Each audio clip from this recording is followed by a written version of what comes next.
Ladies and gentlemen, sports fans alike, welcome to another edition of Bill Swerski, Sports Talk Chicago, one of the couple 2-3 best podcasts around. So sit back, grab yourself a cold one and a Polish sausage, park your keister in the French room, and listen to Bill Swerski, Sports Talk Chicago. In Chicago, you know that all sports rock. The Bears, Hawks, Bulls, Cubs, and Sox. Pick your favorite, you can choose, as long as the Packers lose. For everything you need to know, it's Bill Swerski, Sports Talk Chicago. Bill Swerski, Sports Talk Chicago. Hey everybody, welcome to another edition of Bill Swerski, Sports Talk Chicago. This is your hosts, Alex and Sean.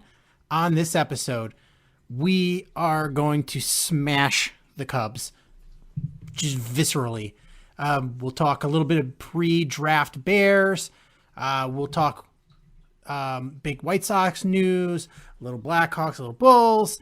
But first, I'd like to thank our sponsor, the Rockford Ice Hogs. If you're not familiar with the Rockford Ice Hogs, they're the AHL minor league affiliate of the Chicago Blackhawks. What does that mean for you? You get to see the stars of tomorrow today at family-friendly, affordable prices. Make sure you head on over to icehogs.com.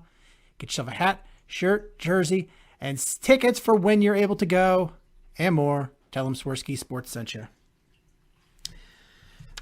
There's some good things going on in the South Side right now, but I think it would be more cathartic to talk Northsiders to start this episode. Would you agree with that, Alex? Yeah, and you seem like you're really ready to go with that, so we're just going to let it flow so it doesn't bottle up and you explode mid-show. I don't know how to describe my feelings towards this Cubs team. It's not as if anything that's happening is shocking or new, but this is not a good baseball team. No, it's not. And, one offensive outburst on Saturday, which was a lot of fun, don't get me wrong, but it's not really going to change my mind about them. It's going to take a few good days of offense to kind of start getting me a bit more excited. Because, look, every team, no matter how good or bad you are, is going to have a massive offensive day like that. Every team, no matter who you are, every year. Even the worst teams have days like that. But the thing was, leading up to that game, the Cubs were putting up historically bad hitting stats. Now, yeah, the historically bad hitting stats were not going to last all year. I understand that. But it's obvious to me that this team is not going to be an offensive threat consistently. And I look at the past few years. I mean, it was like this last year. I mean, they pulled the division title out of their ass because of that bullcrap season. I mean, that, let's be real here. And their pitching was much better. At least their starting pitching was a lot better last year, too. You're not going to be able to do that in a full 162. You're not going to be able to get away with so many games being pulled out your ass, even when you can't hit, especially now that your starting pitching has gotten significantly worse. And look, the inconsistency has been there for years. Like you said earlier, it's nothing new. And the problem is, really, it seems like baseball caught up with the Cubs so quickly, and the Cubs just have not adjusted. More than ever, you have guys throwing flame. They're throwing up in the zone. There's more strikeouts than ever. The Cubs aren't that great at putting bat on ball, just, regular old contact. Teams are making adjustments. Some are making them successfully. Some are not making them successfully. And unfortunately, the Cubs are kind of one of them. A lot of swings and misses, a lot of holes in the swings. And when you do get guys on base, how often do they strand them? Very, very often. So it's not going to change. The offense is going to be up and down all year. You're going to see those lulls. You're going to see a few highs, and then you're going to see more lulls again. What I also find very frustrating is that they put together a pitching staff of soft tossers in 2021 thinking that it was a good idea. Look, you can get away with some soft tossers. But when your entire pitching staff, outside of like maybe two guys, I'm not just talking rotation, I'm talking the entire pitching staff. When a few guys out of most of them, like two or three, can like hit 95 plus and the rest can't, this day and age, that's a problem. Maybe you go back to the 80s, it doesn't mean as much, but now it makes a big difference with the way baseball is swinging. Yeah, it's absolutely true. And this team, it's not constructed to be a championship team. There's guys that individually should be doing much better than they are, but as a team, they're such a poorly put together team. It's because you have, Baez is a free swinger. You've got a lot of guys that are similar type hitters, but it's a lot of walks and a lot of home runs, not a lot of high contact line drive guys. You need a mix in your lineup of guys. That's when you get the best construction of a team. Guys with similar swings, similar holes in their swings, and you can mow down that lineup with the right pitcher. And that's really what we see night in, night out here. And, Saturday was fun, right? You hit a bunch of home runs, you scored a bunch of runs.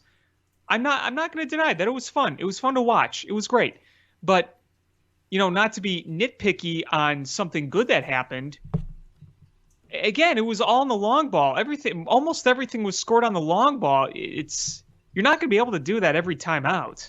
No. And, before that, it was a lot of solo home runs accounting for all your runs.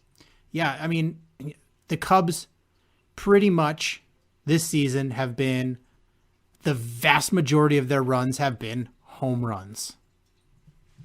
And you can't win like that, especially when you put up these type of numbers. This is earlier in the week. They had a game against Milwaukee. They had 6 hits, 9 strikeouts. The next game, they had a game against Milwaukee. 4 hits, 10 strikeouts. Then the first game of the series against the Braves, 6 hits, 12 strikeouts. Mm-hmm.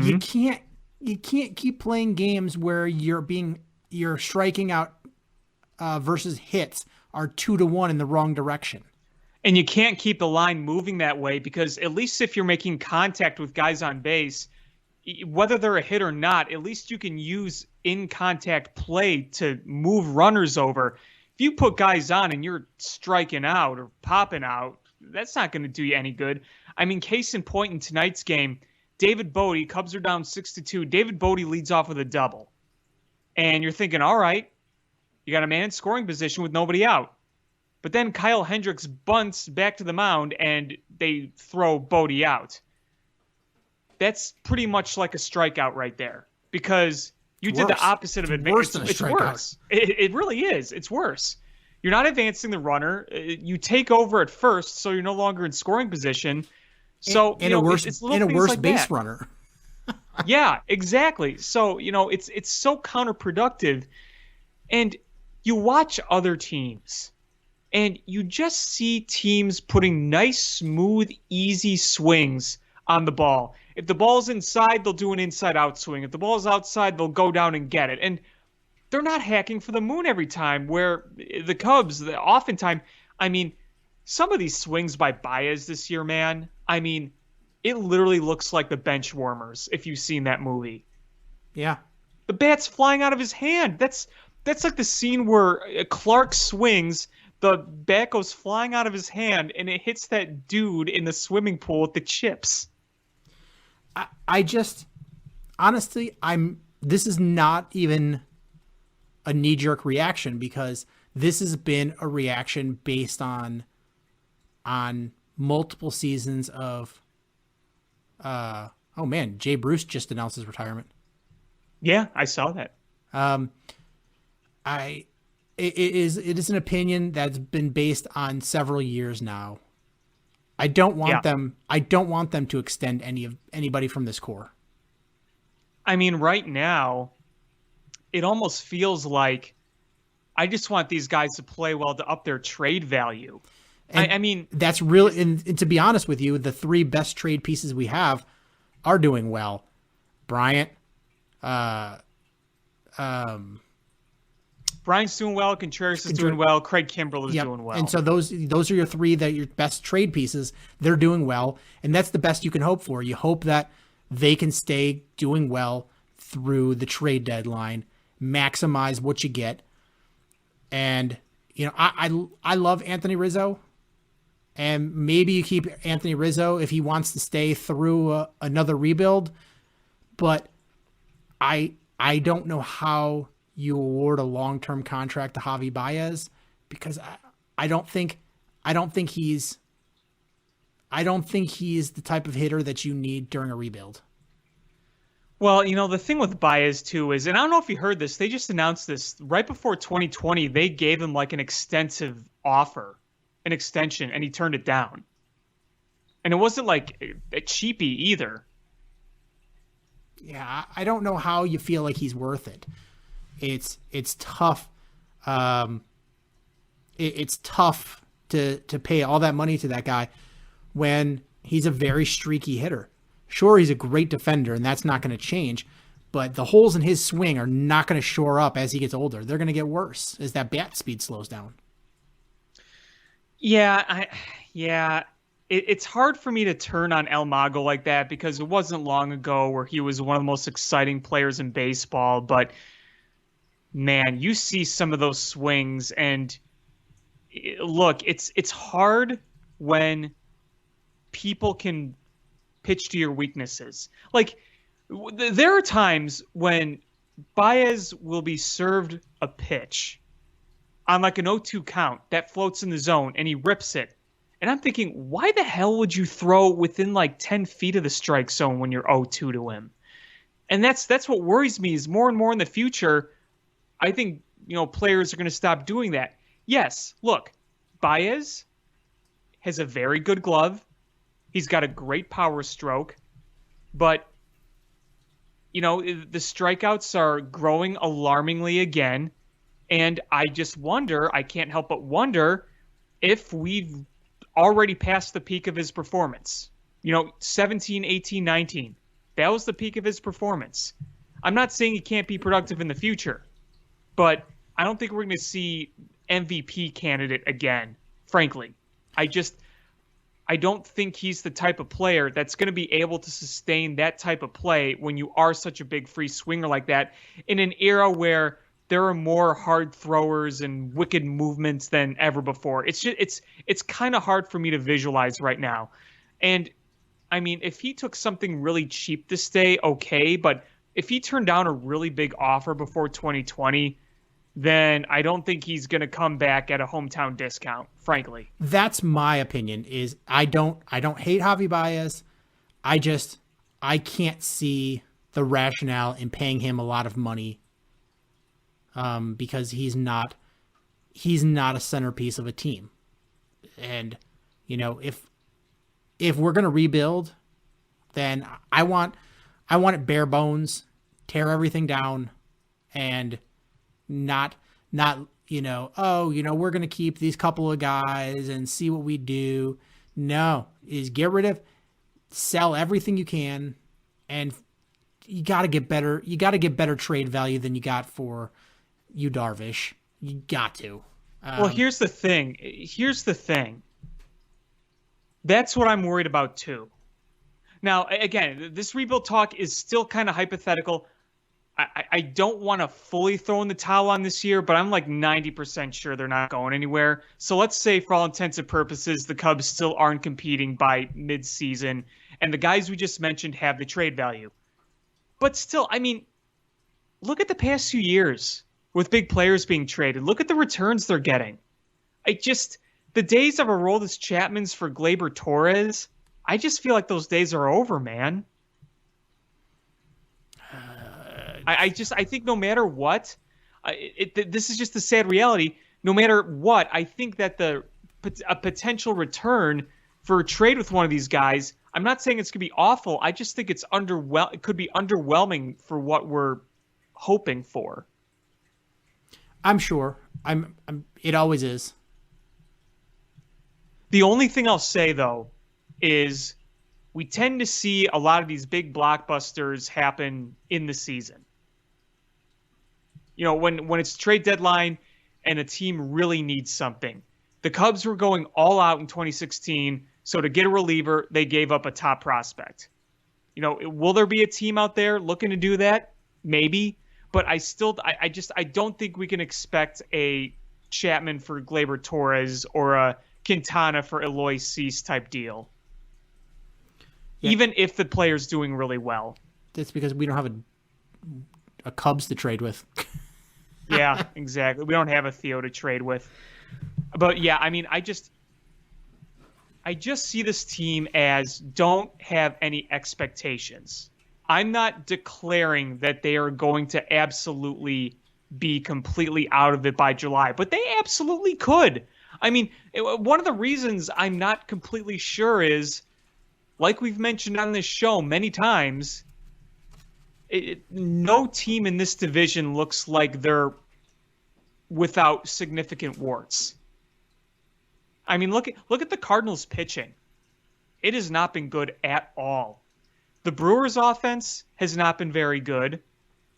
The Reds' offense at home has been unbelievable. Like, historically unbelievable. But there's no way that's going to last. I mean, I still think they'll be a very good offensive team, but you can't maintain scoring 10-plus runs a game at home every time. You can't. The number of runs they've scored is...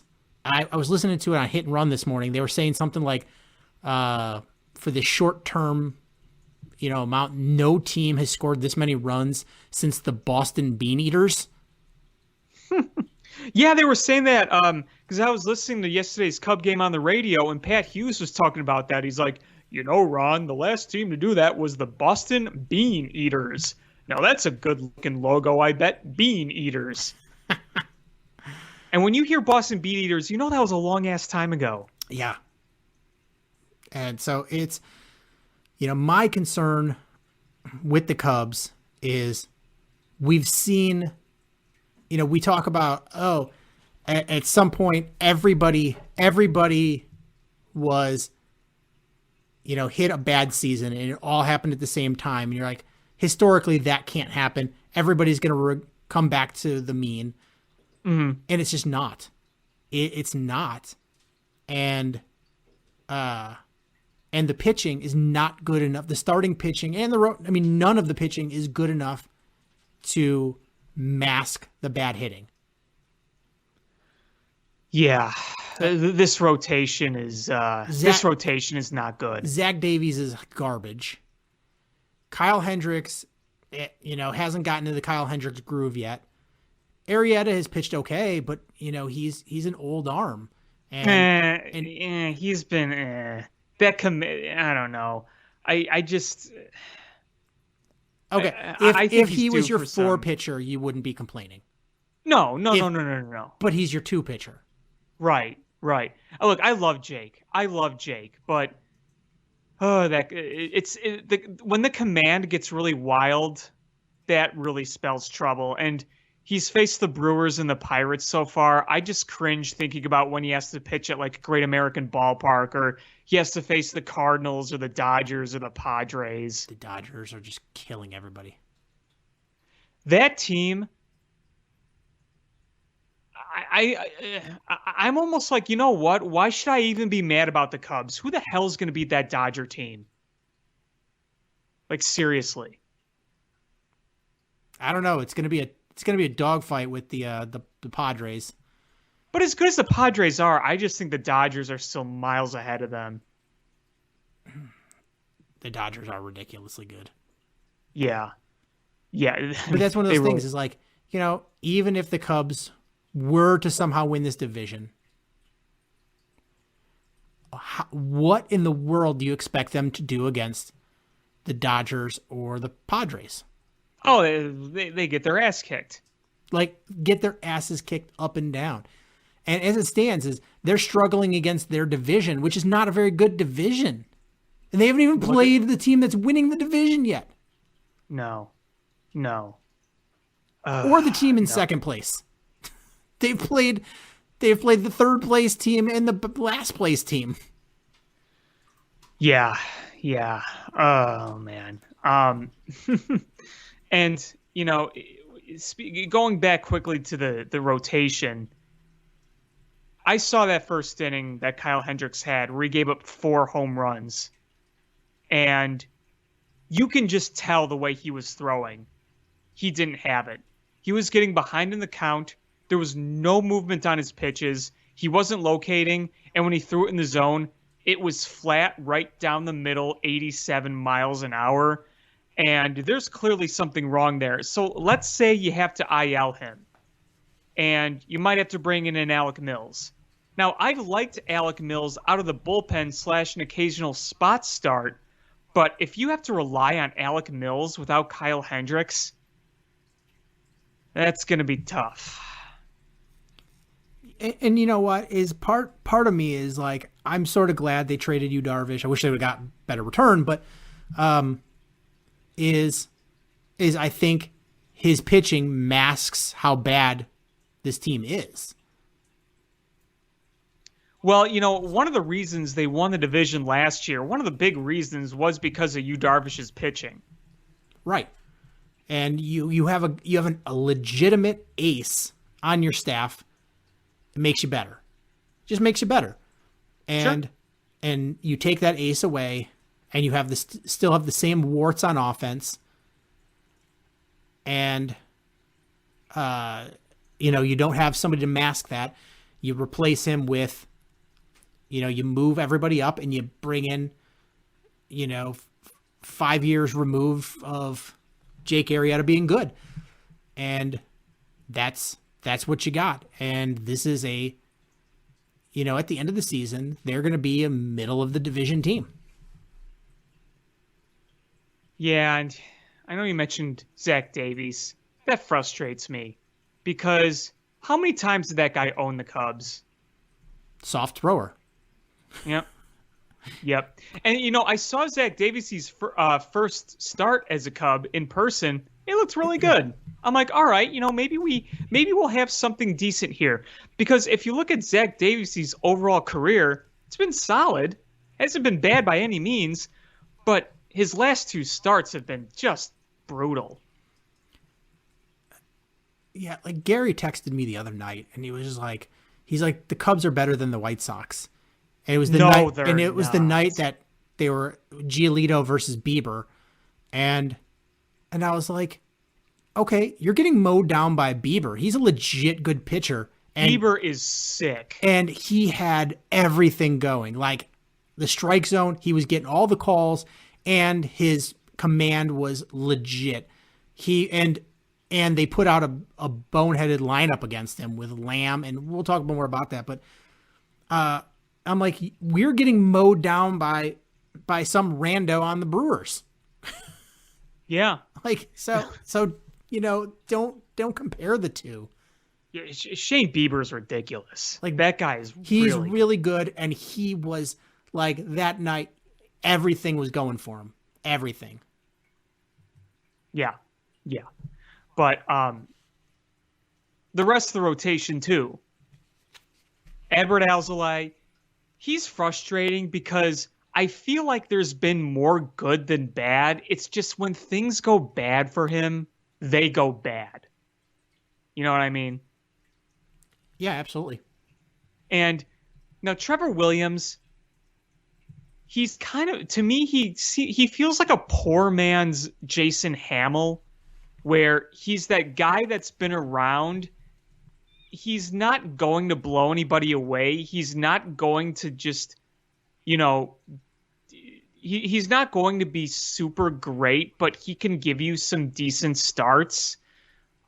Jason Hamill was pretty good with the Cubs, and I don't think Trevor Williams is going to be exactly Jason Hamill, but he feels like one of those guys where he'll go out there and some days he'll just have things working for him. He'll get the ground balls hit right to guys. He'll get the fly balls hit right to guys. He'll miss a bat when he needs to every now and then. And then there's going to be days where he just gets lit up. If you can't trust Kyle Hendricks right now, there's really not much you can trust in that rotation at all. Hey, sorry to interrupt. I'm watching the Cubs game, and on the ticker just said Shane Bieber has 10 plus strikeouts in his first 4 starts. Yeah, he's dealing. He's pretty dang good because he shut down the Reds today at Great American Ballpark. Guy's good. But yeah, I mean, Shane Bieber, you could put all the Cubs starters together right now, and as of right now, they're not exactly going to equal Shane Bieber. It would be nice if Zach Davies could find a little bit of that Brewer Padre magic. Maybe if Trevor Williams could find a little more consistency, but you're not going to get a lot of consistency out of this rotation. You're going to have games where they're able to grind through, and then you're going to have games where they're just going to get crushed. Yeah, it is, healthy Hendricks in midseason form. You're going to see him go on a good streak. Yeah. But Arrieta, you're going to have to deal with ups and downs. That's pretty much what you've you've seen from him over the, since he basically, probably the last year with the Cubs and then his whole entire career with the Phillies. So you're going to see that. Zach Davies, we're already seeing that, ups and downs, and I don't think you're going to see big streaks from him. So this whole rotation is guys that you're going to have ups and downs and live with them. Yep. And you don't have the offense to bail them out. You just don't. No, what's frustrating is how many times this year have the Cubs fallen behind 2-3 runs early, and you're already like, oh, this game's already over. I mean, even the one win earlier this week where they beat, where Contreras hit that home run off of Suter, and that was a miracle. You were like, oh man, yeah. I thought we were dead in the water being down 2-1. Thought we were dead in the water. And, yeah, absolutely. And, it was amazing. And the thing is people are like, oh man, Contreras is all fired up. His teammates are all fired up. And we're going to see the Cubs come out and be fired up. In the next game, they come out and just get smashed. Yeah, it wasn't like 7-0. 7-0. They get their dumb faces smashed in. Yeah. And then they lose the next game 5-2. So that the fiery stuff is not working on this team. No. There's one more point I'd like to make about this Cubs team that's really frustrating. Really, really frustrating to see. Jock Peterson has he made contact with the baseball this year? He just had a loud warning track out last inning. Like just a second ago? Yeah, last inning. Well, okay, I will say this. He's had a number of hard hit outs. He just can't buy a hit right now, but he's had a lot of bad swings too. The one good thing about Peterson is that he is still walking. He's drawing walks, but got to start hitting the ball, man. Yeah, we need spring training Jock Peterson and not regular season Jock Peterson. Yeah. I really thought that was going to be a great pickup. And, he could get hot. It is still early. I will say that. But, yeah, it's been a really rough go because we were even talking how his glove is pretty good. And he's been really sloppy in the outfield. Yeah. Yeah. Yeah. I don't know what else to say about it. Yeah, this team has been disappointing. And I'm just going to say, just watching this game, Ronald Acuna is good. Yes, he is. Yes, he is. And obviously that whole Braves team is very good. And they were off to a really slow start, but you kind of had a feeling they were going to wake up at some point, right? I mean, you want to talk about a team that has just way too many good hitters. You got Ronald Acuna, you got Freddie Freeman, you got Marcell Ozuna, you got Dansby Swanson, you got Ozzie Albies, you got Travis d'Arnaud. That's a pretty stacked lineup there. Yeah.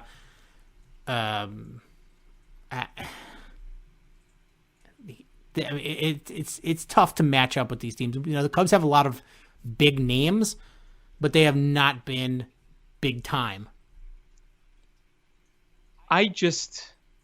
really get frustrated when I see literally every other team in baseball has at least one or two starters and probably 4 or 5 relievers that could throw 99, 100 miles an hour.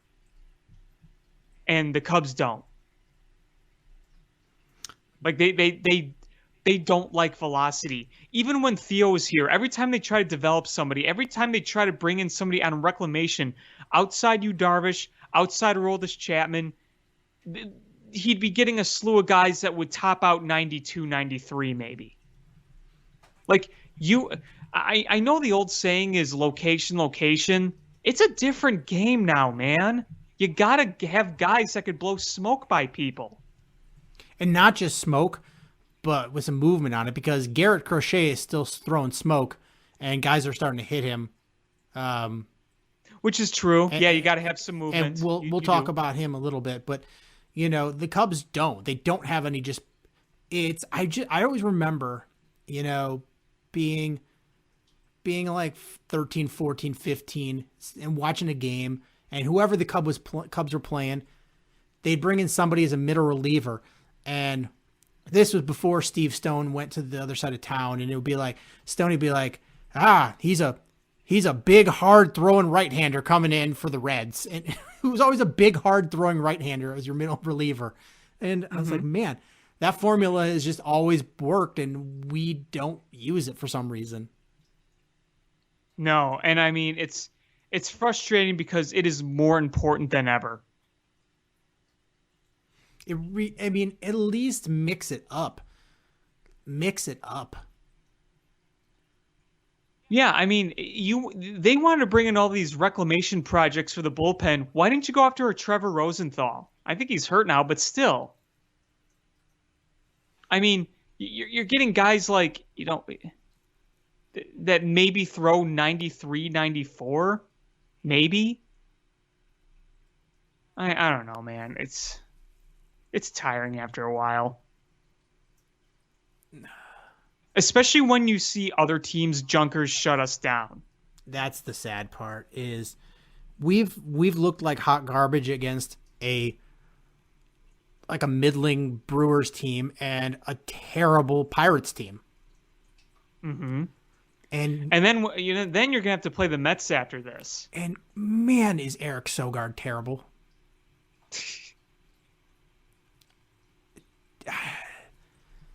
Like I don't even know what to say, man. This Cubs team is frustrating, and I don't see anything getting better. No, and that's why I'm trying to tell myself, don't get frustrated, because you really shouldn't have had expectations in the first place, the way they built this. And frankly, Sean, I think Jed built this team knowing. I don't think he ever had long-term plans with this team, with the way it currently is. I think he went into the season thinking that this was going to be the beginning of the big transition period. We've already kind of seen it a little bit, but I think the next big step is this year. And frankly, I think Jed went into the season thinking we're ready for the next chapter. So, yeah, we might be trying to reach out and trying to extend some of these guys, but, if we don't, then maybe we'll try to flip them. I don't feel that. I also feel like, he didn't have a budget really to work with. Well, they didn't give him money to work with, but I mean, the thing is the Cubs are spending money on a handful of players, and that's my fear with giving Baez a big extension, or giving Rizzo a big extension, or Chris Bryant a big extension. Like, if you tie up these guys and you don't get the results, then you're just setting yourself up for failure, because you can't rebuild, and you can't flip guys that are making a lot of money and aren't producing. Right. So it's tough. I mean, I probably offer Baez the qualifying offer and go from there. Let him walk in free agency. Well, my last question is also, we don't know this yet, but we're going to be asking ourselves this. what's the market going to be like come the trade deadline? Will there be people looking for Anthony Rizzo type players? No. Will there be people looking for Chris Bryant? Yeah. Will there be people looking for Wilson Contreras? Yes. Will there be people looking for Javi Baez? No. I can guarantee you people will be looking for, if Craig Kimbrell keeps it up, Yes. contending teams can never have enough relief pitching these days. There will absolutely be people interested in that. There's going to be people interested in a hitting catcher, just period. That's a closer, a shutdown closer, absolutely. I don't know what the market will be for Chris Bryant, and I think it's going to depend on what Chris Bryant looks like for the rest of the season. If he keeps looking like this, oh, absolutely, there's going to be a team that wants him because, there's not too many teams that can't put a guy putting up big numbers in their lineup somehow. If he goes to an American League team, then they get you got another spot with DH. So, see, I look at that DH spot and I'm like, maybe Rizzo would fit. Even though Rizzo's a Gold Glover, I think people worry about the back and the back issues and just the age being older than some of the other guys. But honestly, I always picture Rizzo as a guy that's going to hit better when he's fielding. I mean, me too. I definitely agree. I just don't know how other teams are going to see it. It's weird. Like, I've read interviews and heard interviews with a lot of people that have DH'd, maybe not even full time, but have done it in spurts. It's hard. They're like, it's hard to just be sitting on the bench. You feel like you're not part of the game, and then you just go into the game and swing a bat. It's kind of like that leadoff. It's the hitting where you're like, it shouldn't be any different, but it's completely different. There's a lot of mentality in how you think about what you're doing up there. And, when you're a designated hitter, just not feeling part of the game, it takes a special kind of guy to be able to just be like, all right, I'm not involved in 90% of this game, and I come in 4 times and swing a bat. Yeah, no, I get it. I definitely do. I definitely do. I just got a really gross thought in my mind that I have to share with you, as you and probably everyone listening will want to strangle me when they hear it. Is it about George Brett pooping his pants? No. Oh, okay. No. Okay, so the Yankees suck ass right now. Yes. But let's say they get better, they're back in the playoff race towards the trade deadline. And let's say the Cubs are not, and they're looking to sell. And let's say either Luke Voit continues to have injury issues, or they just want another DH that could smash a ball to the short porch in right field. I don't know about you, but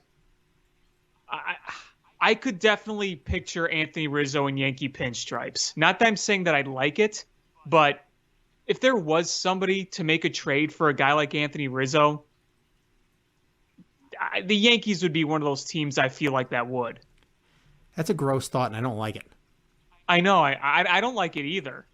But since I thought of it and I had to suffer my own thoughts, you had to suffer it too. Don't you put that evil on me, Ricky Bobby. I had to. I had to gross you out. Yeah, if that happened, I think I would Bills fan puke on myself. The trade is announced, and the feed on MLB Network is just interrupted by you on your couch. All over like your World Series Cubs jersey or whatever. Like somebody's just hearing the audio, and they're like, man, why are Buffalo Bills fans on TV? They're like, oh, Cubs traded Rizzo to the Yankees. Oh, I thought that was a Bills fan. But on the other side of town, the White Sox are a good team. Are they playing like the team that they should be playing like? No. But I think their manager is holding them back. The manager that's supposed to be leading them to, with his experience and his Hall of Fame-ness, I feel like I feel like La Russa is a detriment to this team. Yeah, I'm sure you're not the only one who thinks so. And here's the reason I'm not panicking over the White Sox, and the reason why I think the White Sox are going to win the division and possibly make a run at the pennant. Their starting rotation, unlike the Cubs, is really, really, really, really, really, really, really good. And, okay, the offense hasn't been exactly consistent yet, but they're going to get there. A lot of guys are slumping right now. When the weather gets warmer, they're going to be swinging again. Abreu is going to warm up. Grandal is going to warm up. If Tim Anderson stays healthy, he's going to be hitting. Moncada is going to warm up. And then if they're hitting and their starting pitching is doing great, they're going to be winning a ton of ball games. And, the other thing, too, with the White Sox is a lot of their losses are close losses. It's not like they're getting blown out of the water. But they do need to play better defense, and the bullpen does need to find some consistency. I'm not worried about them at all. I still think they're going to run away with that division because, frankly, I don't think that division's very good either. And I think the White Sox are clearly the best team. They need to find some consistency, but I'm not worried about them in the slightest, honestly. Not yet. I'm not ready to worry about them yet. I might be reading into this, or this might be a conspiracy theory on my part. But I feel like Rick Hahn had La Russa just dumped on his lap and with no say in it. And I think most people probably feel that. Oh, there's no question. But I feel like what happened with Nick Williams this week was Rick Hahn's big middle finger to Tony La Russa. Because Tony La Russa was giving way too many important at-bats to Nick Williams for some ungodly reason. And Rick Hahn was like, all right, I see what you're doing. I'm going to DFA him. And they sent him packing. And I feel like that was a power move. I really do. I can't say that you're right or wrong. I could actually agree with that. I think that's very, very possible that he did that for that reason. Because all the descriptions and the accounts we got, Rick Hahn never wanted to even entertain the idea of bringing in Tony La Russa. I think that's pretty obvious. And, the bullpen, which was supposed to be lights out, has been by far and away the biggest problem on this team so far this year. Yeah, and, what I always say about bullpens is they are so fickle. They are so fickle. But it's not even like the same guy every time. The 4-2 loss to Cleveland, Crochet and Kopech gave up runs. And Kopech has been great most of the season. Mm-hmm. Crochet, I don't know what's going on with him. Is you watch him, and he's still throwing 95, 96 miles an hour, but that's like he has like a significant velocity drop off from last season. And that's crazy to hear, what a guy that's throwing mid to upper 90s had a velocity drop. But that guy was throwing 101, 102 last year. He was Aroldis Chapman, basically. He really was. And he had some movement on it too. And now he's throwing balls that are like 96, but they're flat and they're getting hit. And they're not always getting hit for power, but you're getting some fluky hits too. And he's not dominating like he did last season. And I don't know if there's some discomfort or it's altering the mechanics. Because he's way too young to have velocity drop. Yeah, other people have pointed that out too. And remember last year's playoffs, didn't he leave the game because of injury concerns in the playoffs? I don't remember. Because I remember there were people worried about the possibility of Tommy John. Didn't happen, but I know there was concern. So when you see velocity drops, that's always something you want to take seriously. I can't say what it is. I'm not a doctor. I'm not around the team. But, yeah, I mean, it's definitely noticeable, the velocity drop there. And you just hope that it's not a long-term effect or that there's some sort of lingering injury here. But you're right about the starters. Is Giolito has looked very good, and he got overshadowed. He pitched a really good game early in the week, the Shane Bieber game. That was, both pitchers were just dealing, and Shane Bieber ended up getting the better of it. But Giolito pitched really good, and then you follow it up with the Rodon game, where I mean, I've been told this is a backhanded compliment, but I'm extraordinarily happy for Carlos Rodon for all he's gone through, the way he was disregarded by the White Sox and brought back for less money, and for him to finally have, be healthy and throw a no-hitter. That's fantastic. That's a fantastic story. And I'm happy for him. I'm happy for the White Sox fans, but he got robbed out of a perfect game. That hitter didn't do hardly anything to get out of the way of that pitch that tapped his toe. When because I missed it, I was out. Somebody said that Carlos Rodon missed a perfect game literally by a foot. And I'm thinking, oh, did like a hit squeak through? Did no? Was there a catch? I'm like, no, it literally hit his foot. I'm like, oh. And it was like with what, 1 out in the 9th, I believe? Yeah, 1 out in the 9th. And it was just a little toe tap. And he leaned, he didn't move his feet. And I'm like, man, I don't know. I know that there's guys out there that are like, do anything to break up a no-hitter or a perfect game, but leaning into a pitch. It was a slider. It was a slider. To be fair. I'm not saying that he just stood there, but he just leaned a little bit. He didn't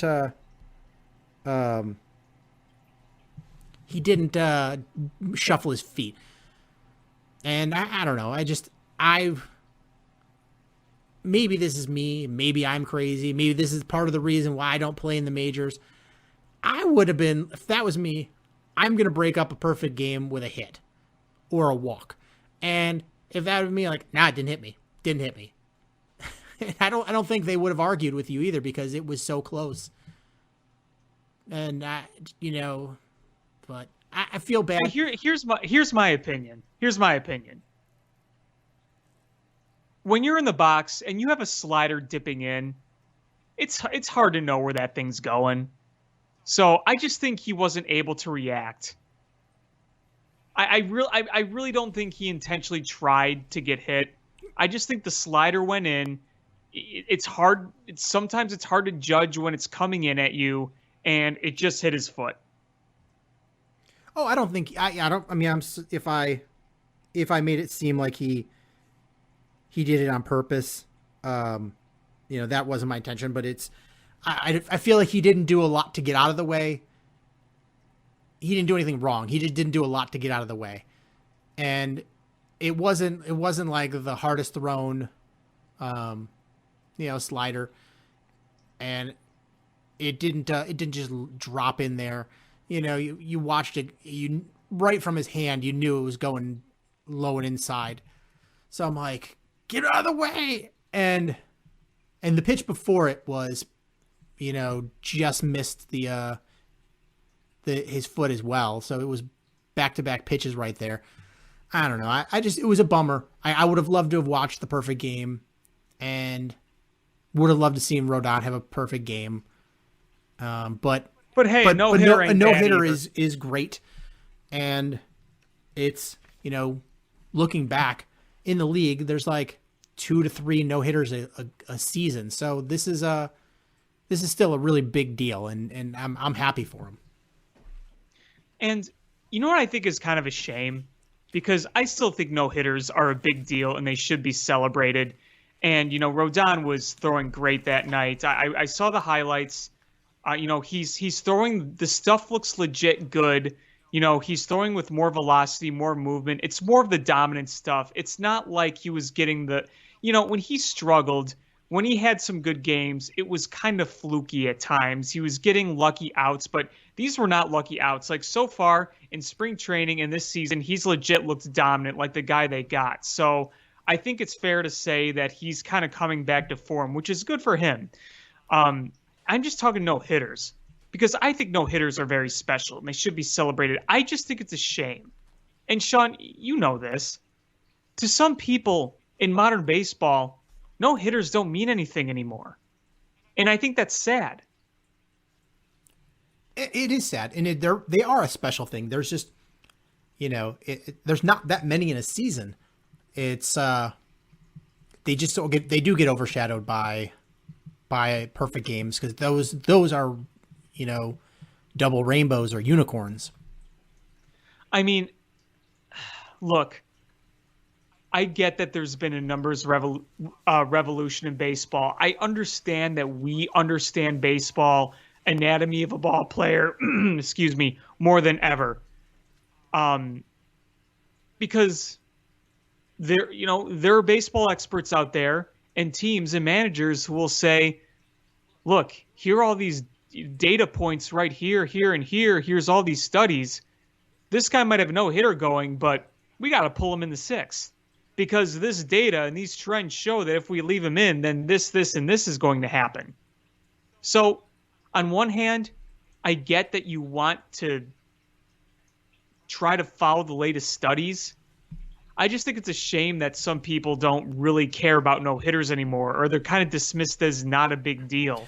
And I still think they are a big deal. How many years has the White Sox been a team? Like 120-ish. You know how many no-hitters they have in their career, or in the history of the team? 20? 18.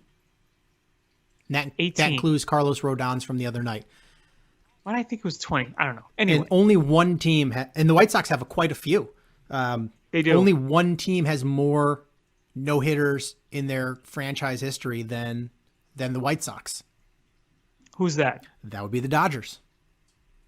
Well, when you have Sandy Koufax, Don Drysdale, Clayton Kershaw, that makes sense. Yeah. So it is number of no-hitters by team: Dodgers 26, Red Sox and White Sox at 18 apiece, Giants at 17, Reds at 16, Cubs at 15. Oh, there you go. Just think, a few years ago, the Cubs had 3 less no-hitters. And a few years ago, the White Sox had like 2 or 3 less no-hitters, because you saw Giolito last year, you saw Carlos Rodon this year, and then I believe it was 2012 when Philip Umber threw the perfect game. Was there one in between Umber and Giolito? I feel like there was. Because I don't think Chris Sale ever actually threw a no-no with the White Sox. He got close, but... The Orioles haven't had a no-hitter since 1991. Is that the longest drought? I think so. The Braves haven't had one since 94. That's surprising. Orioles, not so surprising, but the Royals haven't had one since 91. Brewers haven't had one since 87. Oh, wow. That's a long... Who was that? Juan Nieves. So they never threw a no-hitter as a National League team yet. Right.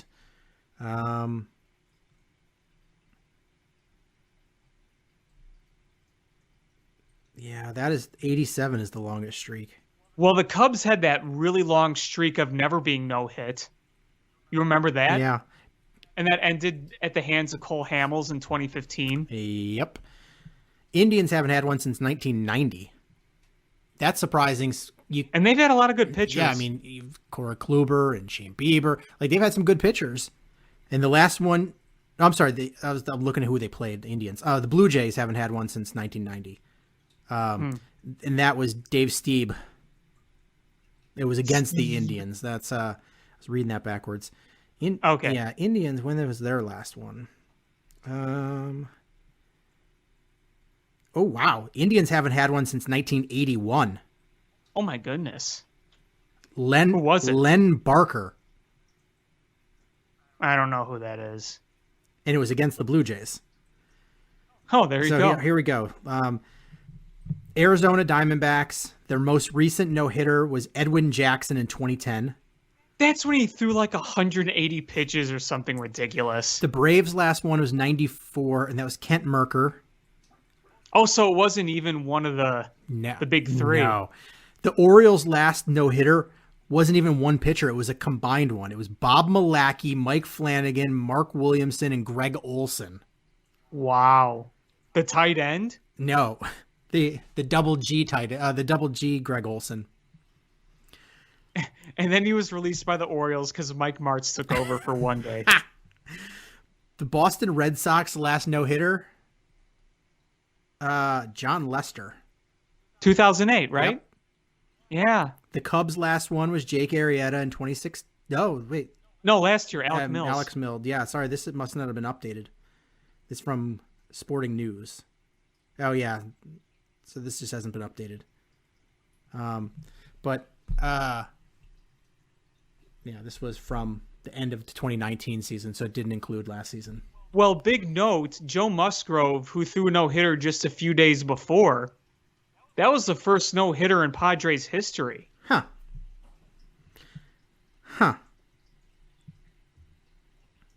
Not even Eric Shaw or, I don't know, who else pitched for the Padres in those days. I don't know.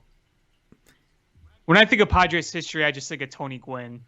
So that means now they have as many no-hitters as the Rochester Broncos and the Pittsburgh Rebels and the Kansas City Packers and the Kansas City Cowboys and the Cleveland Spiders and the Cleveland Blues and the Chicago Whales and the Cincinnati Outlaw Reds and the Brooklyn Tip Tops. Are you just making names up? I am not. I'm reading this from the Sporting News. But not they. Well, I know the Chicago Whales. They played at Wrigley before the Cubs. Yeah, those are teams that have one no-hitter. Teams with two no-hitters, including the Providence Grays, the Columbus Buckeyes, the Buffalo Bisons, and the. So wait, did you just name both the Negro League and Federal League teams in that list? I believe I did. Nice. Just drop them in. Because I heard two Federal League teams, and I know the Grays were one of the Negro League teams. Dropping names in there.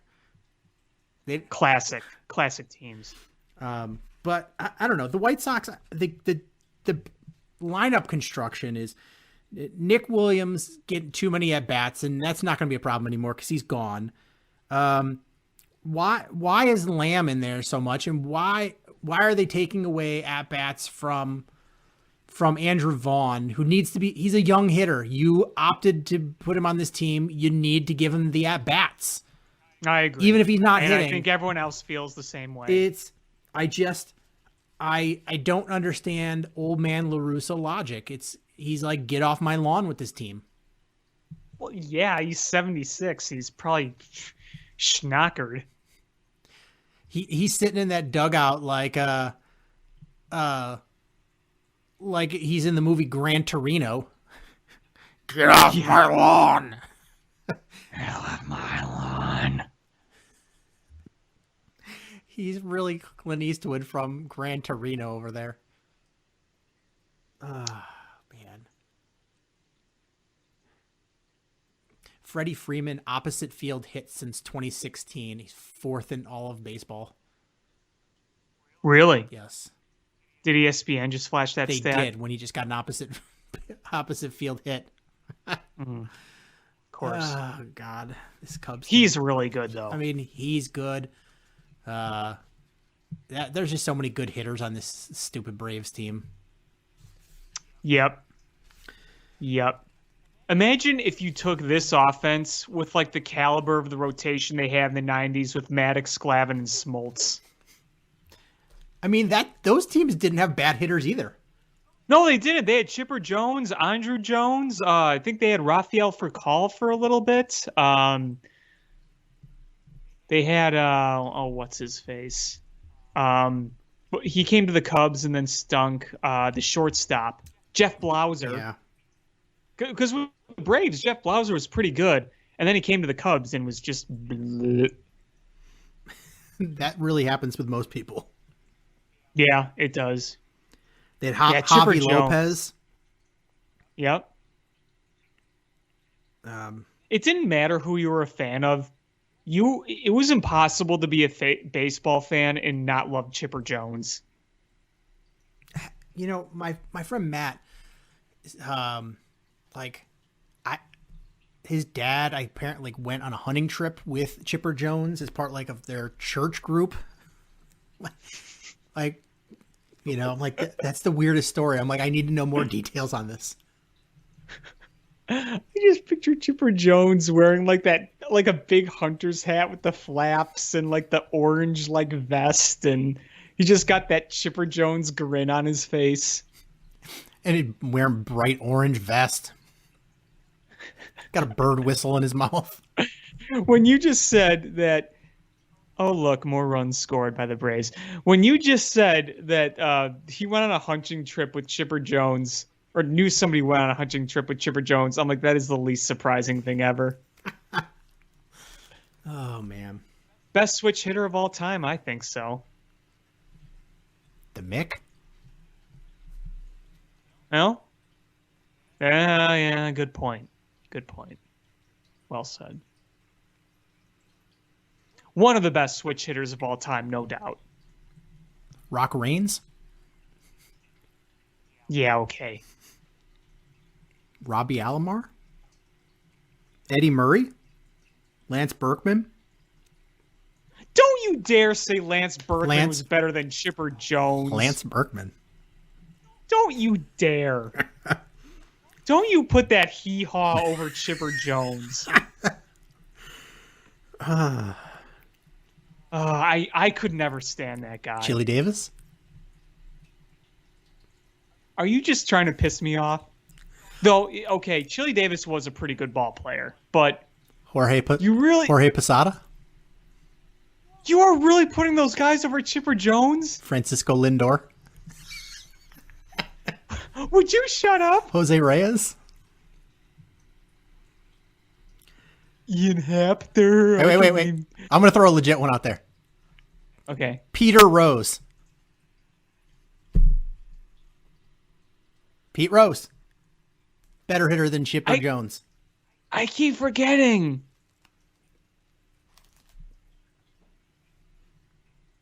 I keep forgetting. Ben Zobrist. Okay. I just had to blanket that in there. Sandwich that one. Oh boy, and the Cubs are really getting their butts whooped now. No, I do like this though. Naming all these switch hitters, and yeah, Mick obviously. Is Mick's probably? Would you say Mick is the best? I'd probably say so. Either Pete Rose or Mickey Mantle. I don't know. I mean, okay. Pete Rose has the most hits of all time. And if you said Pete Rose, I wouldn't necessarily argue with you. The contributions Mickey Mantle made to the game of baseball. Mickey Mantle is much more iconic. Right. He is he's there's a lot of fans now that probably don't acknowledge or know about Pete Rose because of the things that he did after. Right, because he was basically shunned from the game. Right. Mickey Mantle, for all the shitty things he did, I mean, he was equally as bad. But, he is always maintained that iconic mantle place. I mean, no pun intended. He's that guy. So for forever, people are going to look back at Mickey Mantle and be like, look at those things he did. Well, and it also helps when you're a New York Yankee and you win a billion World Series. That's true. You got all those rings on your hands, and you were, and don't get me wrong, Rose was part of some significant Reds teams. There's no question about that. It's just, when you're the New York Yankees and you win every single year, and And remember too is that Mickey Mantle was, a big part of the Roger Maris season where he hit 61 asterisk home runs. Yeah, by the Mantle way, had 56 that year? yeah, and going into that season, and as Maris was chasing that record, a lot of those fans were not on his side because nobody wanted to see the Babe do it. But if there was somebody who would want to do it, I'm sure they would not have treated Mickey Mantle the same way because New York loved Mickey Mantle. Yeah. Absolutely loved him. Yeah. Where they saw Roger Maris as this random hick guy. It's like, oh, why does it have to be this guy? You can't beat the Babe. If you're going to beat the Babe, you better be Mickey Mantle. Yeah, absolutely. If it would have been the other way around and it would have been Mantle with 61 and Maris with 56, there would have been no asterisks. There would have been nothing. They would have just championed Mickey Mantle. Right, exactly. I mean, because in his days as a Yankee, you could argue that outside the Babe, probably the most beloved Yankee of all time is probably Mickey Mantle. In my opinion. I don't know. Well, Derek Jeter right. or Mariano Rivera, probably. Actually, no, I'd put the Iron Horse maybe next. And then, yeah, I guess you could argue Derek Jeter just because in this day and age, as good as Derek Jeter was, Mickey Mantle was on a whole other level. I'm not even going to say that on the same level. I'm just saying the beloved New Yorkers love Derek Jeter. They do. But we can all agree on who the greatest switch hitter of all time is that's still getting paid by a team, even though he hasn't played for them in a long time. Bobby Bonilla. Aw, yeah. Does Bobby Bonilla do anything? Like, can he just sit around and just wait for his yearly check? He doesn't need to do anything. He's getting $1 million a year. He just goes to his mailbox. Oh, here it is. I wonder if the Mets ever just get spiteful about it and they start mailing in his pennies. Or somebody spits on the check. They're mailing Susan B. Anthony dollars. It's Monopoly money.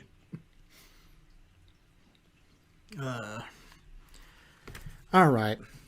Should we talk Bears, Hawks, or Bulls? I just wanted to say something about the Bulls really quick. I don't have much to say. I just want to say it.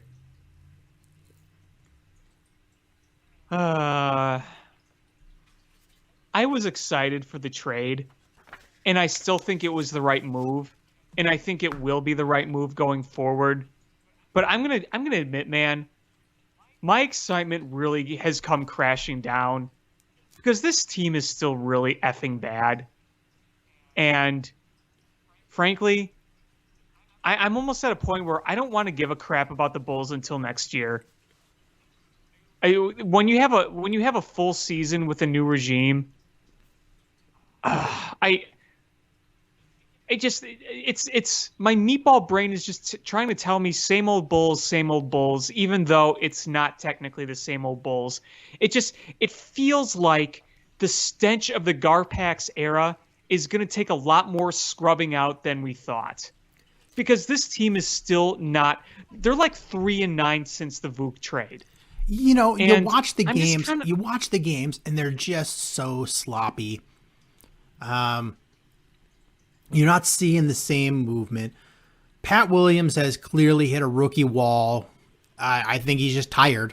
And also, you see him, once this trade came about, you're seeing him with less off the ball movement, I think, because he's like, well, there's two all-stars and he's 19 years old. It's tough to demand the ball. Who is he to demand it from Zach Lavine or Vooch? So you still have shitty point guard play, and the lack of defensive play. The lack of defensive play from the point guard position puts this team in a hole, because any point guard that's any good at all basically can just take center of the lane, and either they're going to do a soft, easy shot, or they're going to dump it off to somebody underneath when help comes over with an easy layup or a dunk. And the Bulls just have no answer for it when they're playing any decent of a guard. And you watch it over and over, and they just haven't figured out how to move the ball with offensively, and they can't figure things out defensively. So this is, you're right. There's a lot of stink because this was a bad team, and they're trying to fix things on the fly, and it's not working out right now as expected. But this was the right trade, the right move. It was, and I'm not going to argue it wasn't the right move. My interest has just been killed again, because my interest was there at the beginning of the season. Then they started to suck. Then they started to play a little better, and I'm like, okay, I'll watch this a little more. And then they make the trade. I'm like, all right, let's go. And then they just look terrible again, and it's like, so, the offseason, you get a legitimate point guard. Maybe you make a few moves, continue to further your way from the Garpax era, and I'll probably try to invest myself again. But right now, I'm kind of checked out with the Bulls. I'll be completely honest with you. I was really disappointed with the way this team has been playing since the Vuk trade. I know it wasn't going to be perfect. I know there were still going to be problems, but I didn't think it was going to be this bad. I mean, some of these losses have just been awful. Absolutely. And we're going to see, now that we have Zach Lavine out in COVID protocol, you're going to see somebody have to step up. And they got a win already. And it was Vooch, which you expect. And it was Lauri Markkanen stepped up and played well. And hopefully for him, that is a wake-up call going, you know what? I got to step up. I got to be the guy. And if he can be the guy the whole time while Zach Lavine is gone, maybe you think twice about jettisoning him. Yeah, I think while it sucks to not have Lavine, if you're going to not have him, being on the COVID list is probably better than an injury, and getting to see what you have in other guys when you're not being masked by multiple all-stars, probably helpful. But honestly, I think you're going to see another roster churn. You're going to see another roster churn in the offseason. Yeah, I think so too. Because AK knows it's going to take some time, and he's going to have to make some big moves here because there's still some crap to clean out, and there's still some crap to fix. So this offseason is going to mean a lot for the Bulls. It's going to be a big offseason. Whether you make big moves or smaller moves, it's an important offseason for the Bulls because you cannot go into next year without at least the mindset that you're going to be competing. I'm not saying championship worthy, but you got to go into next year believing this team could be a playoff team. You have to.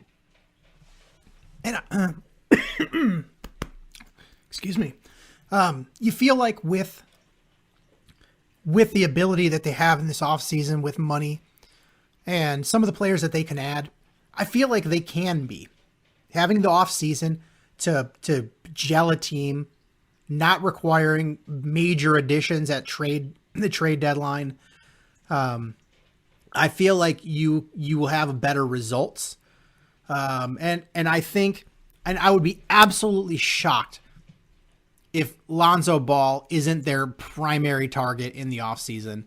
He's a restricted free agent, so they can, his current team can match whatever contract is there, but I feel like the Bulls will make him the primary target because he's going to make this team much better as a facilitator and as a defensive basketball player. Oh, yeah. I think that the league knows that the Bulls are really interested because, they tried to make a deal for him in this trade deadline. And, I think they wanted a little too much, and they said, all right, well, we're not going to give that much up now. We're going to try to get him in the offseason. So I think he's probably going to be one of their biggest targets, if not their biggest target outside the draft this offseason. I mean, what a coup would that have been if you were able to get Vooch and Lonzo Ball at the trade deadline? For a reasonable price, yeah. Yeah, I mean, Vooch, you got what you got. If you gave up, Lauri Markkanen and I don't know, a couple of seconds or something,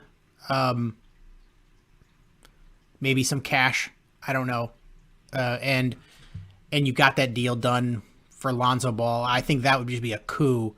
You'd be much better spot. Right. But I feel like Markkanen's probably going to be gone, and the Braves just hit a grand slam. It is now 13-3.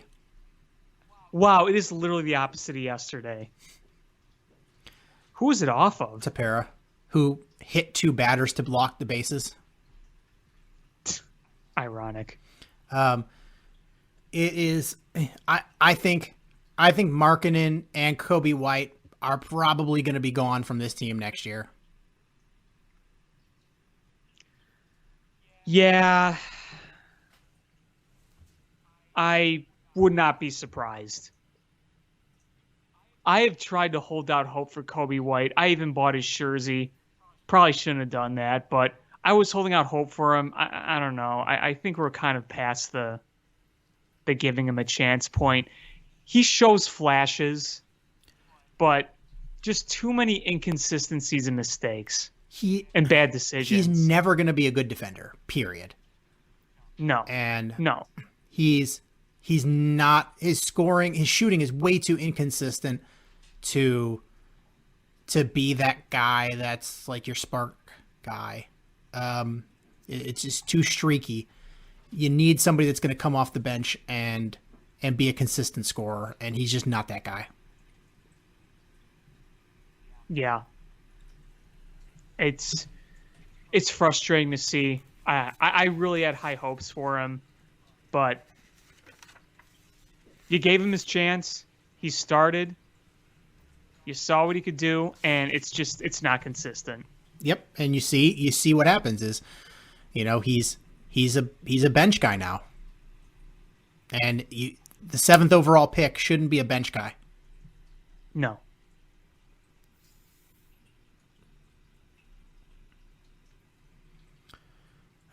Should we move on to the Blackhawks? Sure. So the Blackhawks had 2 games this week, and it was a night and day difference between one and the other. You saw them kind of get. Oh, that Thursday night game was bad. Yeah, they kind of got routed by Detroit, and you saw Detroit clogging the shooting lanes and really frustrated the Blackhawks in that 4-1 loss. And the only good thing I can say about it is that they clearly watched tape of what happened in that game, because they corrected it the next game, and they neutralized what Detroit was trying to do, and they were doing some quick shots and able to come back and dominate that game and win it 4-0. Yeah, no, it looked much better on Saturday night, and give Malcolm Subban credit too, because he hadn't started in like weeks. So he's been on the bench the whole time, and then he finally gets a start and he records a shutout on the road. Yeah. I mean, that's pretty impressive, regardless of the opponent. He gets a shutout. The penalty, the PK was perfect. You didn't see any of those really bad turnovers that the Blackhawks have been doing all season. It was a really good game for the Blackhawks. It was the kind of flawless game that you need them to play, and that you're going to have them play this week, because you got 3 big games against the Predators and you haven't beaten the Predators yet. And the Predators goalie has been on fire. Yeah. And so basically, whoever comes out on top this week is going to be your, the leader in that last spot for the playoffs. Yeah, because what's a 2-point difference right now? They're up by 2. 2-point difference, and you got 3 straight games against Nashville Predators. Look, if you could take 2 or 3, then you have the lead by 2 points. Or, well, let's see. If you win, you win. Well, okay, so you tie. Yeah. But if you could be tied, then the race is right there. If you lose 2 or 3, that could be a dagger in your hopes. I think it might be if you lose 2 out of 3. I think that sort of dashes what you got going because there's not many games left after this week. No. You're coming to the end of the season here, the regular season. So they've got these 3 games against the Predators. They've got 1 against Tampa, 2 against Florida, and then 3 against Carolina, 2 against Dallas. Dear Lord. That's the way your season ends. So that's brutal. That is a brutal stretch. So you better take care of business against Nashville if you expect to get this playoff spot, because you're not going to fare too much better in those last 1, 2, 3, 4, 5, 6, 7, 8 games. That's a tough stretch of games, man.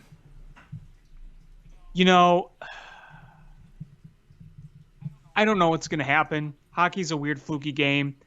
My prediction is the Blackhawks fall just a little bit short of the playoffs, especially after those trades. You didn't sell, but you kind of sold. You kind of exchanged one thing for something slightly newer with some of those trades. They're going to have a number of stuff go their way. They're going to have to steal some games. And early in the season, you can steal games. At this point of the season, it is really, really, really difficult to steal games. It is. It's difficult to steal games.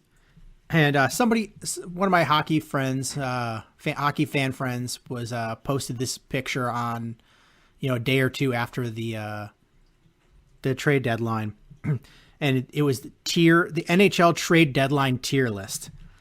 Great job. It had Columbus, Blackhawks, Detroit, going all in for the cup. Blue Jays, Islanders, Bruins. Then it had the did all right folks, and then it was, did you know the trade deadline was today? And that was like St. Louis and Arizona, Dallas and Rangers. And then it had the bad teams, and it's just a Buffalo fleeced by Stevie Y. Yeah, I did see that.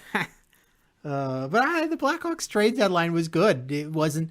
They didn't do major sell-offs. They did smart moves, I think, and I feel like that's going to help them in the long run. It's not going to help them this season, but it's not going to hurt them too much this season. But I just, they fell a victim of playing against a really tough division in this weird COVID season. Yeah, for sure. I mean, I think they probably are a playoff team if you could have them play, a different division, playing multiple games against other teams. They really got, and I'm not saying that was the sole reason, because winning teams are going to win, but I feel like their record probably improves a little bit if they could, not get stuck playing really tough teams all the time. Yeah, exactly. But I mean, I'm not going to be sad if they don't make the playoffs, because I don't think they're good enough to make noise. I just don't really expect it. I mean, we didn't expect playoffs from the get-go. I would like to see them make the playoffs, but I'm just not holding my hopes high. I'm not either. And if they do make it, that's quite cool. That's a couple extra games I get to watch, free hockey. If they don't, you know what? I'm looking forward to next year when you're able to make some moves in the offseason. You're going to get Taves back. You're going to have Doc back for, full season. That's what I'm looking forward to, honestly. And you might have some cap space to sign a guy or two. Yeah, you probably that can make will. a legit difference. Yeah, absolutely. So that's what I'm looking forward to. I do want them to show up against the Predators. I want to see, even if they don't make the playoffs, I want to see them come out and beat the Predators. I feel like that's important. I think that's like when you have a team that's really owned you, part of turning the corner is beating that team.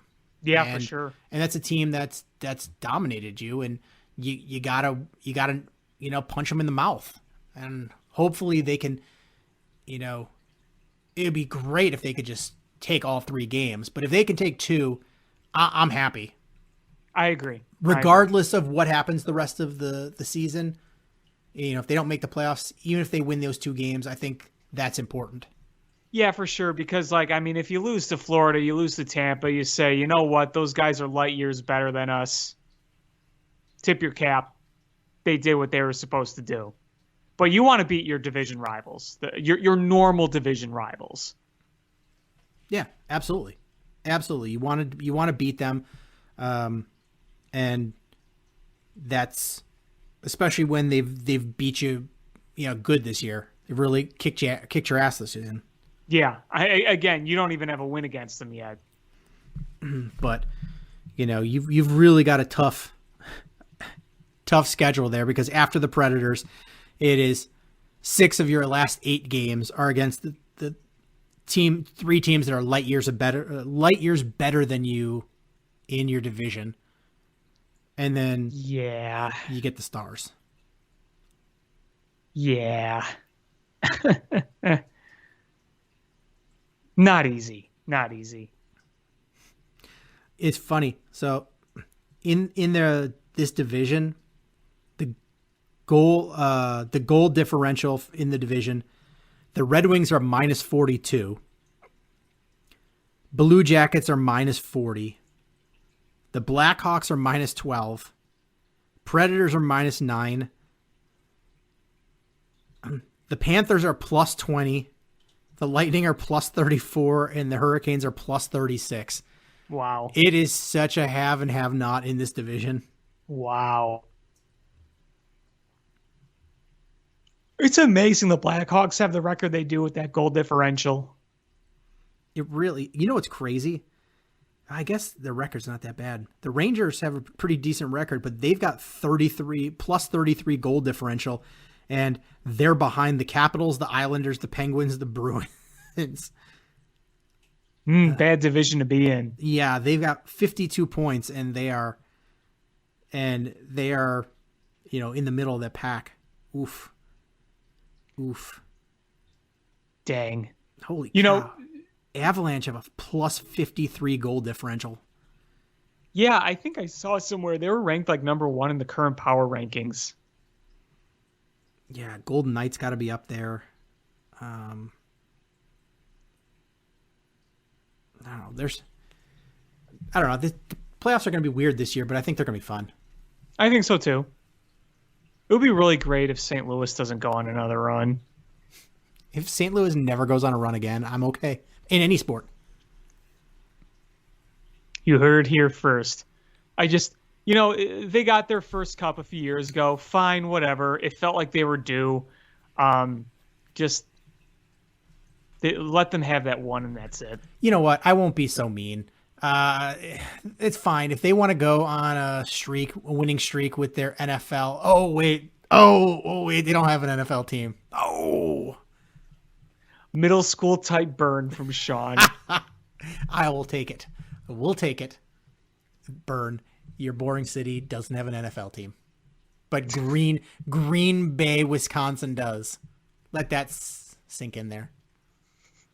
Someone hold him back. All right. I want to wrap this up with a little bit of Bears. there's not a lot to talk about, but we're getting really close to the NFL draft coming up. I think we have one more show before the draft. So this is the penultimate show before the draft.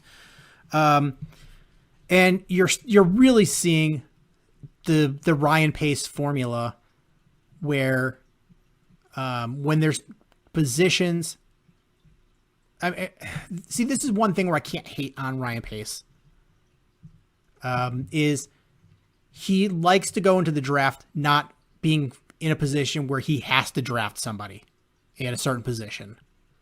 Although it's always been quarterback. But, we're in a big need for a tackle. And for better or worse, he re-signed Jermaine Ifedi.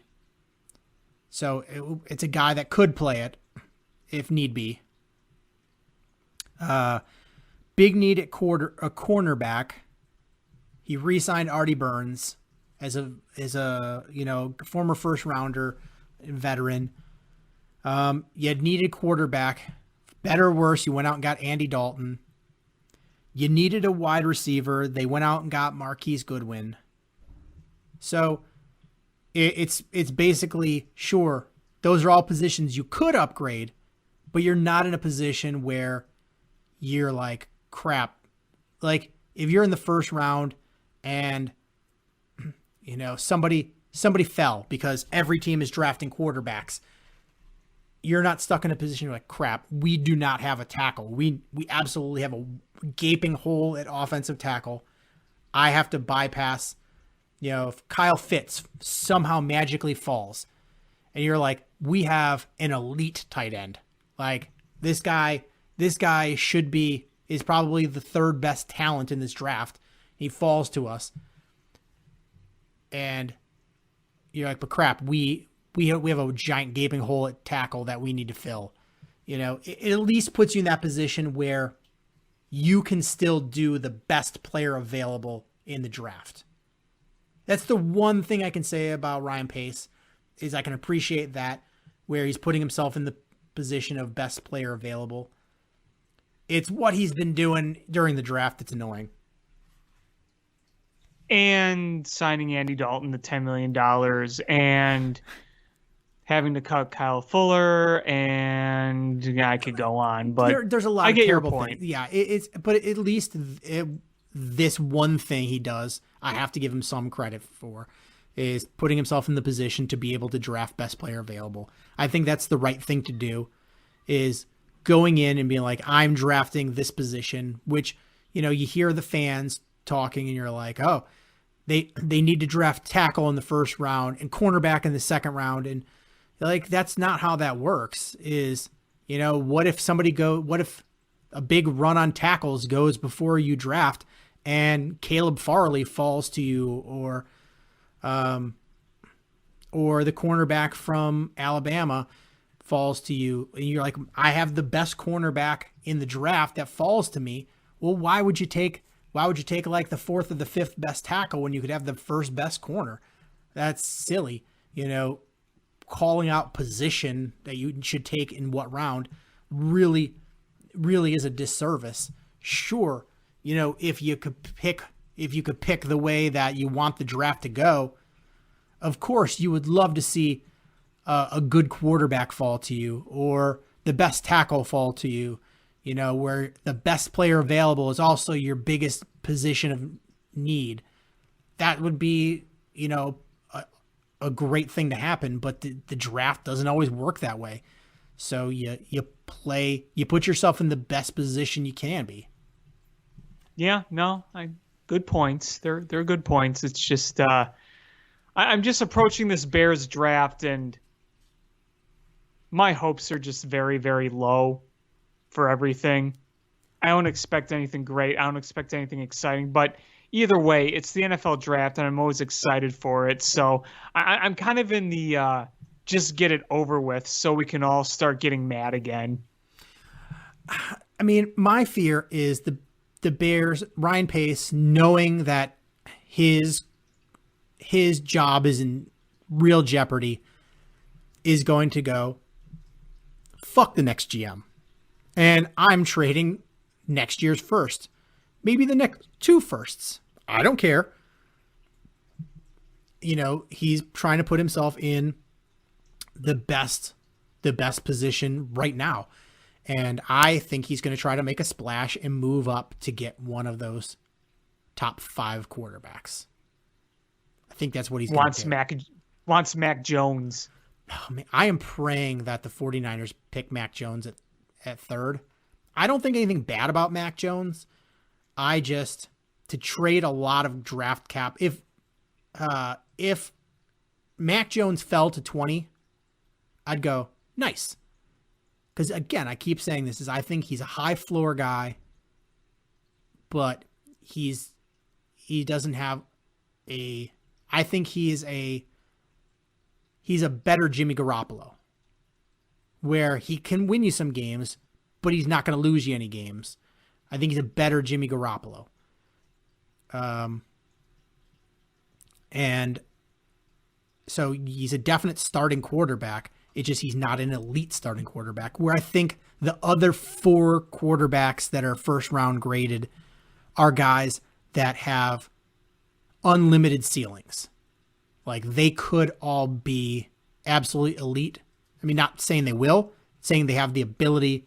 They have lower floors but higher ceilings. And I think Bears trading up, the only 2 real possibilities they have would be Trey Lance from North Dakota State or Justin Fields from Ohio State. And that would be if they traded up and traded a lot. Yeah, we'll see. Maybe Ryan Pace could take up some hypnosis classes and just hypnotize the entire NFL so Trevor Lawrence falls to the Bears. You are going to let us take Trevor Lawrence. What would happen is to my watch. He'd hypnotize himself and he'd fall asleep and miss the draft. Yeah, he'd be doing it, and then all of a sudden, his eyes were turned into those spirals, and you just see him go. Oh no! I missed the draft again. He's sitting there with his knocked out with his tongue just hanging out, just. But looking at the draft, honestly, it's so right now as it stands, Jacksonville, the Jets, and the 49ers are going to take quarterbacks. And I'm making the assumption that number 1 will be Trevor Lawrence and number 2 will be Zach Wilson. But 3, we don't know. And I'm hoping it's Mac Jones. That's my hope. Because that allows more flexibility for the Bears. But then number 4 is Atlanta.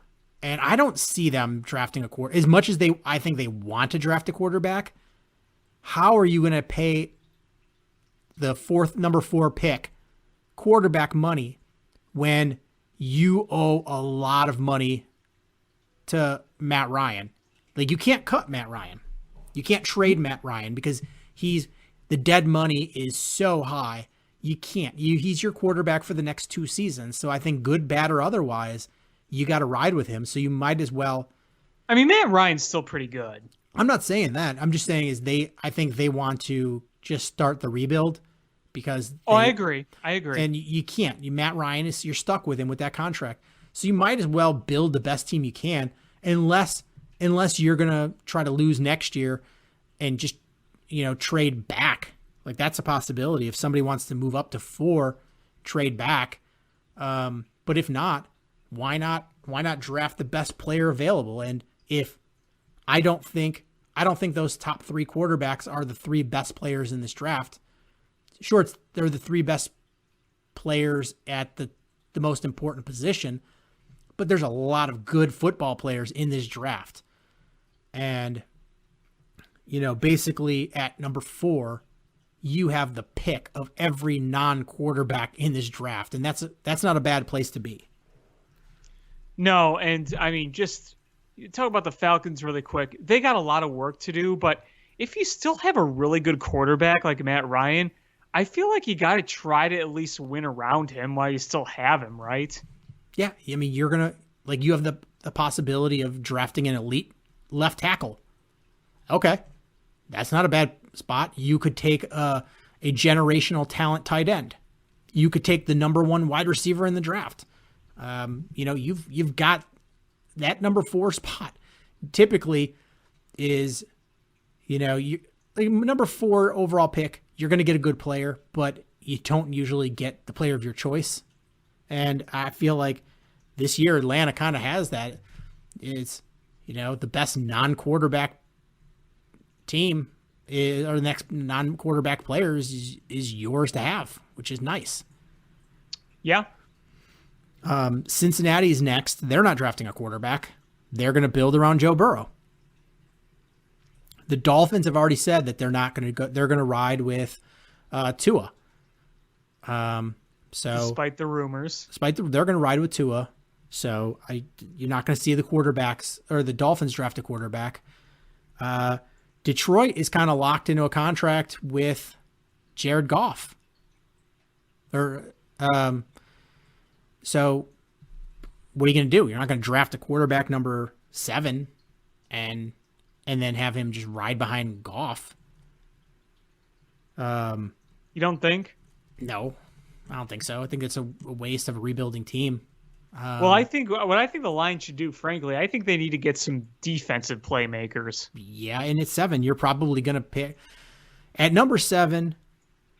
You're probably going to be able to get the number 1 defensive player of your choice, because top 3 picks are going to be quarterback. I think Atlanta's going to go offense. Cincinnati is almost assuredly going to go offense. The Dolphins are probably going to go offense. So that leaves at 7 with Detroit. You can pick the best defensive player that you feel is in the draft. Be the first defensive player. So that's probably what they're going to do. I mean, it makes sense. I mean, their defense has been bad for a while. Absolutely. Carolina's next, and I thought they would be a prime spot to pick a quarterback, but they traded for Sam Darnold, and they traded a significant amount to get him. So I feel like that's their guy, and they've still got just for the record, I am really glad the Bears didn't trade for Sam Darnold.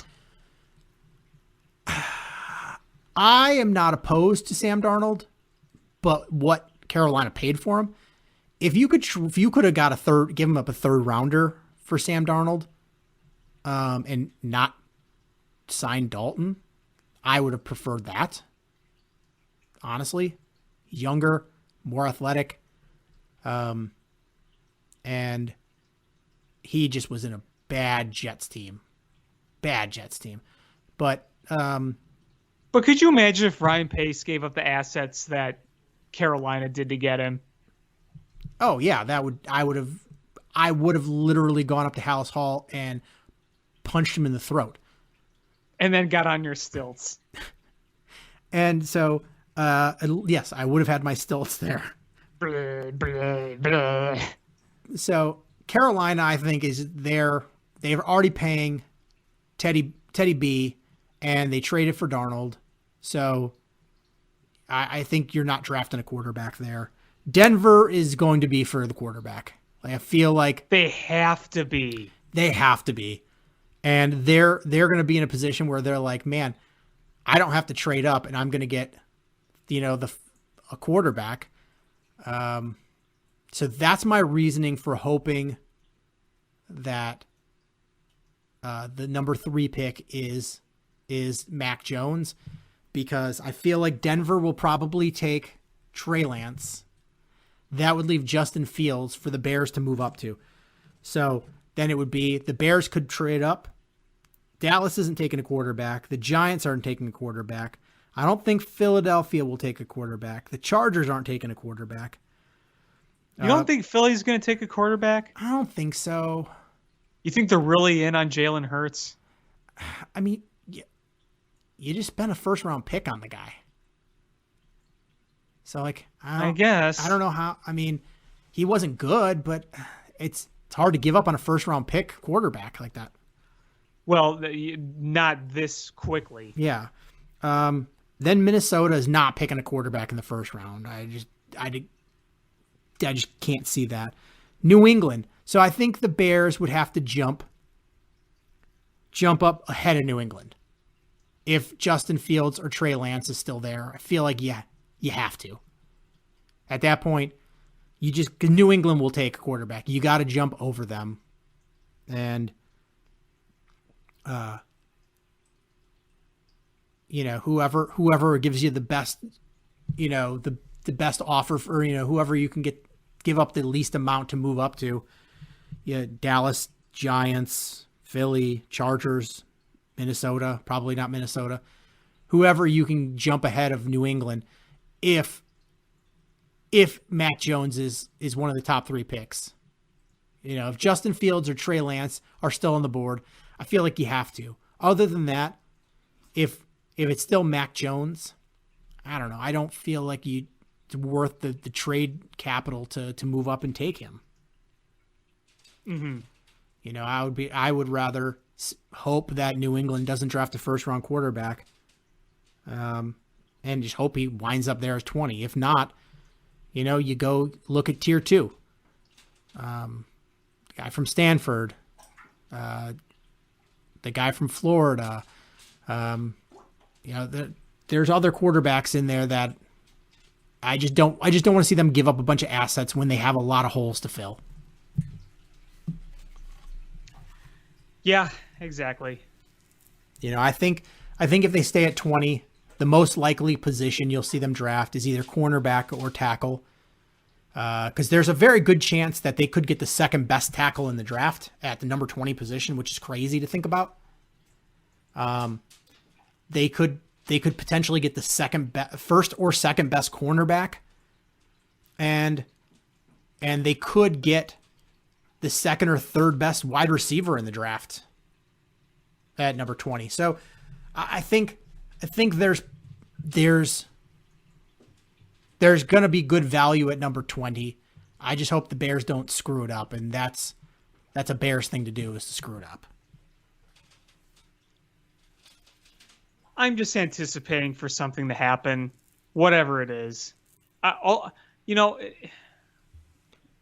I feel like realistically, I look at the situation and it could be like last year where you look at the draft and you say, okay, I don't mind this.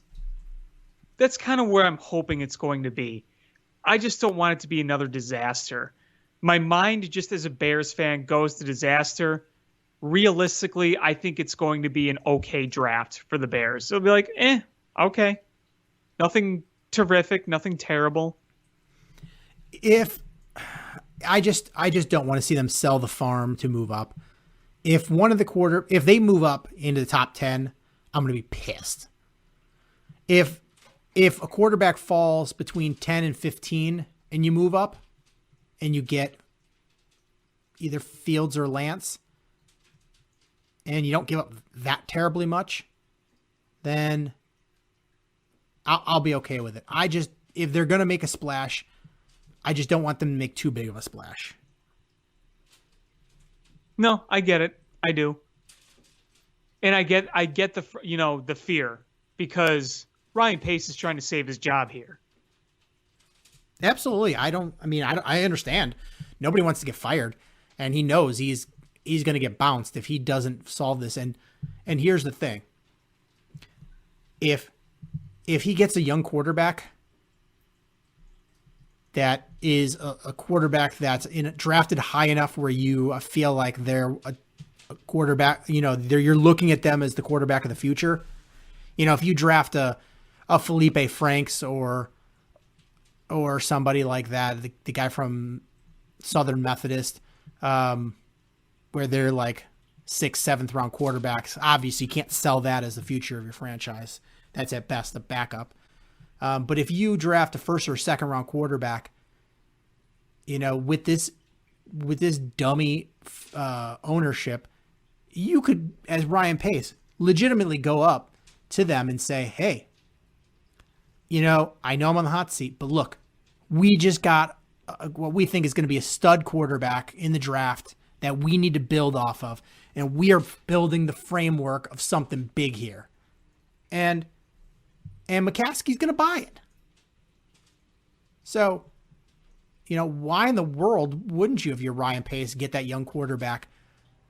Because you're gonna be able to sell him on it and buy yourself some more time. Yep. Doesn't take a lot to fool George or convince him. Not at all. Just use the key words of, tradition and other meatball bullcrap, and he'll go slobbering for you. Win a fake press conference. That's how Mark Trestman was chosen over Bruce Arians. God, I hate this organization. Oh my God. And they're not even embarrassed. They're not even embarrassed by it. No. There's like a bunch. They're like, honest to God, do you remember the cast of the McDonald's crew? Like Goofy Grimace and Hamburglar and Mayor McCheese. Like, you could put George You mean Rambling Grimace? You could basically put George Grimace. You could basically put George McCaskey in that cast of characters, and he would fit right in. Imagine George McCaskey's face on the purple Grimace. You just imagine him in the pinstripes going rubble rubble, stealing hamburgers. Or walking out with that dumb sash as Mayor McCheese. I'm George McCheese. Yes, he would be Mayor McCheese.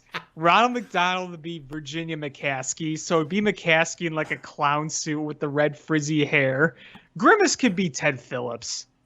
Ted Phillips could be Officer Big Mac. Walking around with his old-timey police officer uniform with his big dumb head. Who would Matt Nagy be? Oh, he would be the Fry Guys. Looking like pom-poms made of French fries. Oh my God. And then the rest of the coaching staff is the McNugget buddies. Who would have thought we would be one day comparing the Bears brass to the frickin' McDonald's mascots? I mean, it makes sense. Clown organization. Ronald McDonald's a clown. And they're all about to get roasted by the Wendy's Twitter. Yeah, really. Oh, man. But the only thing I have left to say is, I totally forgot to bring this up, is did you see the Red Sox uniforms today? I did, and my eyes started bleeding. Why? Why in the world did the Red Sox wear those ugly-ass uniforms? It is literally like the opposite of Red Sox. Like, it is no correlation with their color scheme or brand whatsoever. Like, they're like Livestrong. They're Livestrong uniforms. Yeah, they really are. Like, why in the world? I don't understand it. Maybe there's a rationale, but like, love them or hate them, the Red Sox have like really iconic uniforms. Absolutely. Why do they need to have weird uniforms? I don't know. I don't get it. But is there anything else you wanted to talk about? No, I think I've said my piece. Yeah, me too. But whatever you do, don't turn this Cubs game on. It's just getting worse. Ugh. Yeah, I don't plan to. All right, well, that's going to do it for this episode of Bill Swerski Sports Talk Chicago. I want to thank everybody so much for listening. Please hit subscribe however you listen to podcasts, whether that's Spotify, Google Play, Spotify, however you listen to your podcasts. You should be able to find this podcast. Hit subscribe. Share this podcast with your friends. That's how we grow the show. Follow us on social media at Swerski Sports, Facebook.com/Swerski Sports, SwerskiSports.com, or Alex with Alex Pat Sports Chat on Facebook, or AlexPatSportsChat.wordpress.com. And thanks so much for listening. And until next time, bear down. Cubs win! What a lucky break! The good Lord wants the Cubs to win! We thank Ditka and God for all they have provided. Cubs win! Cubs win! Cubs win! Oh, I don't want her. You can have her. She's a Packer fan. She can't fit in my van. And she looks like number New Yorkers. Smoking crack is not legal on planes. Bears 31 to -7. The Bears. Oh, when the Bears go bearing down.